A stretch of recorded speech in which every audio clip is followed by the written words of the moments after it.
Assalamualaikum warahmatullahi wabarakatuh. Bagaimana kabarnya anak-anak? Mudah-mudahan semua sehat walafiat. Nah, untuk pertemuan hari ini kita akan membahas soal penilaian harian yang kita kerjakan minggu kemarin.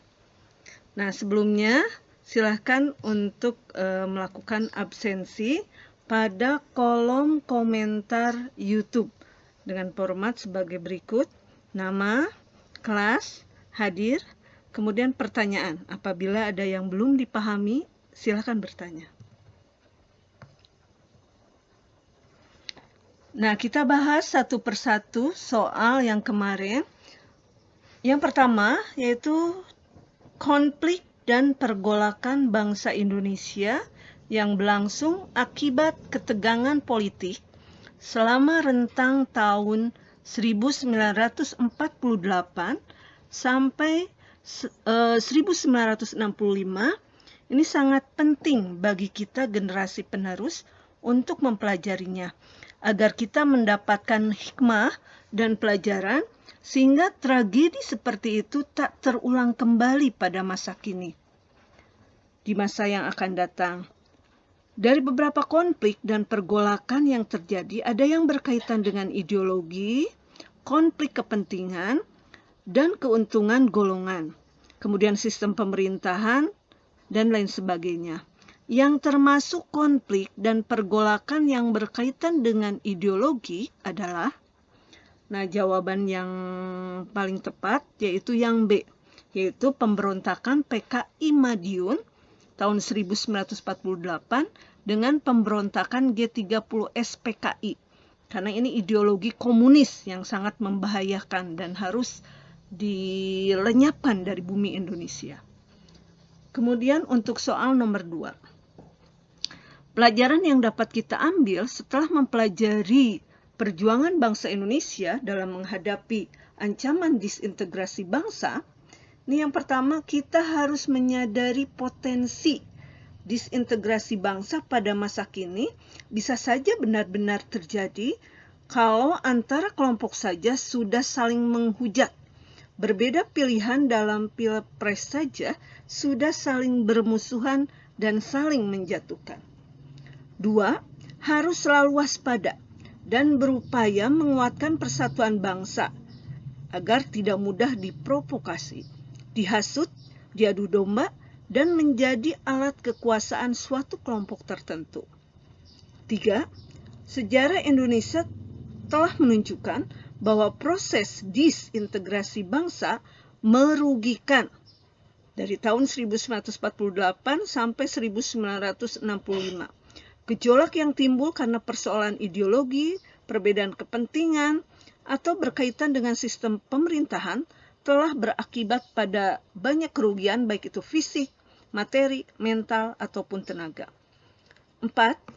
Konflik dan pergolakan yang berlangsung bukan saja bersifat internal, melainkan juga berpotensi ikut campurnya bangsa asing pada kepentingan nasional bangsa Indonesia.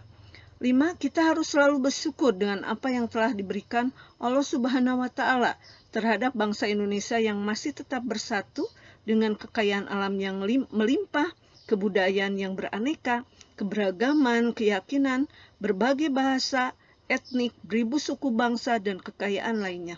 Sebagai generasi penerus, seharusnya kita memaksimalkan potensi kita dan diamalkan untuk kepentingan bersama kita bangun Indonesia.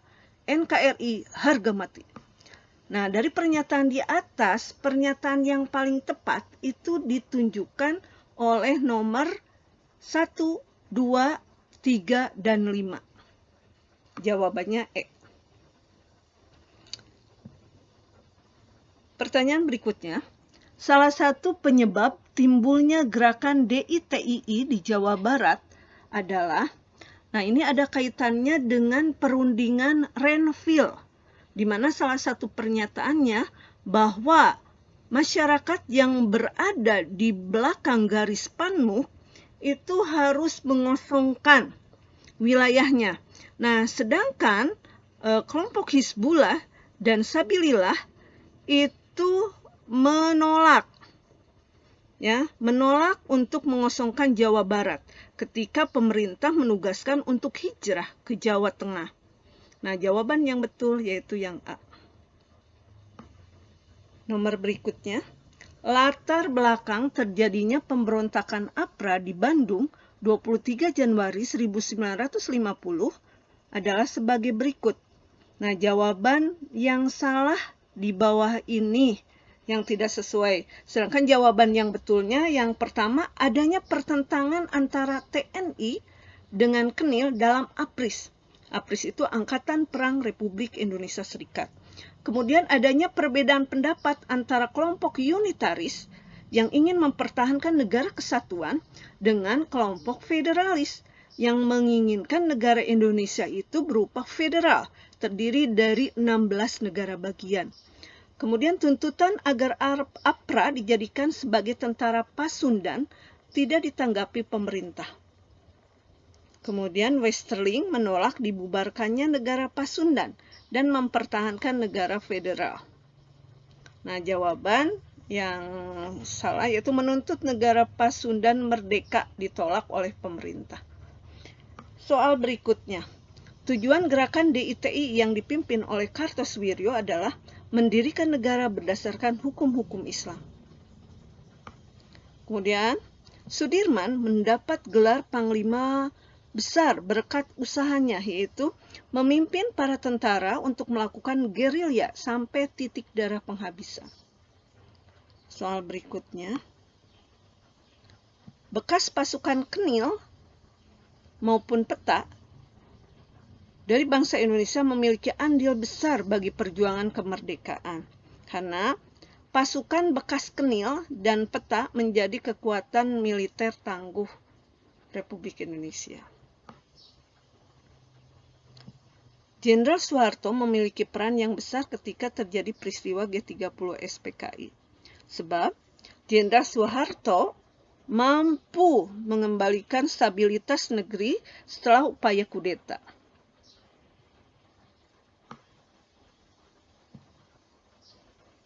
Berikutnya, usaha pemerintah dalam mengatasi pemberontakan G30 SPKI, yaitu pada saat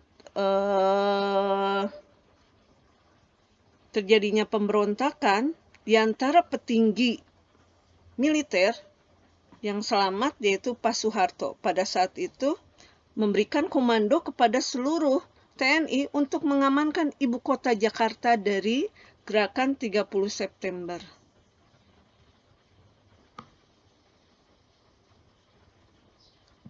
Berikutnya, para perwira TNI yang menjadi korban G30S mendapat kenaikan pangkat secara anumerta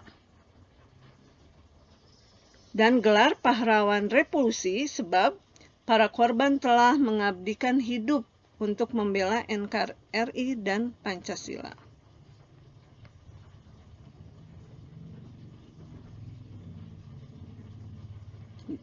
Nah, kemudian selanjutnya untuk minggu depan ya, ada tugas ya, buatlah materi interaktif berupa video berdurasi kurang lebih 3 menit atau lebih yang nantinya diupload pada media sosial, baik itu Instagram, Facebook, Twitter, atau bahkan YouTube. Apabila menggunakan media sosial TikTok, durasinya hanya 1 menit atau 60 detik dengan menggunakan hashtag tugas sejarah Indonesia, hashtag video interaktif sejarah, dan tag kalau di IG ya, tag IG milik Ibu dengan nama Ida Hidayati 11. Nah, berikut pembagian materi tiap kelompok. Kelompok 1 membahas perkembangan kehidupan politik dan ekonomi bangsa Indonesia pada awal kemerdekaan sampai masa demokrasi liberal. Kelompok 2 membahas perkembangan kehidupan politik dan ekonomi bangsa Indonesia pada masa awal kemerdekaan sampai masa demokrasi terpimpin. Dan kelompok 3 membahas perkembangan kehidupan politik dan ekonomi bangsa Indonesia pada awal kemerdekaan sampai masa Orde Baru. Demikianlah yang dapat Ibu sampaikan.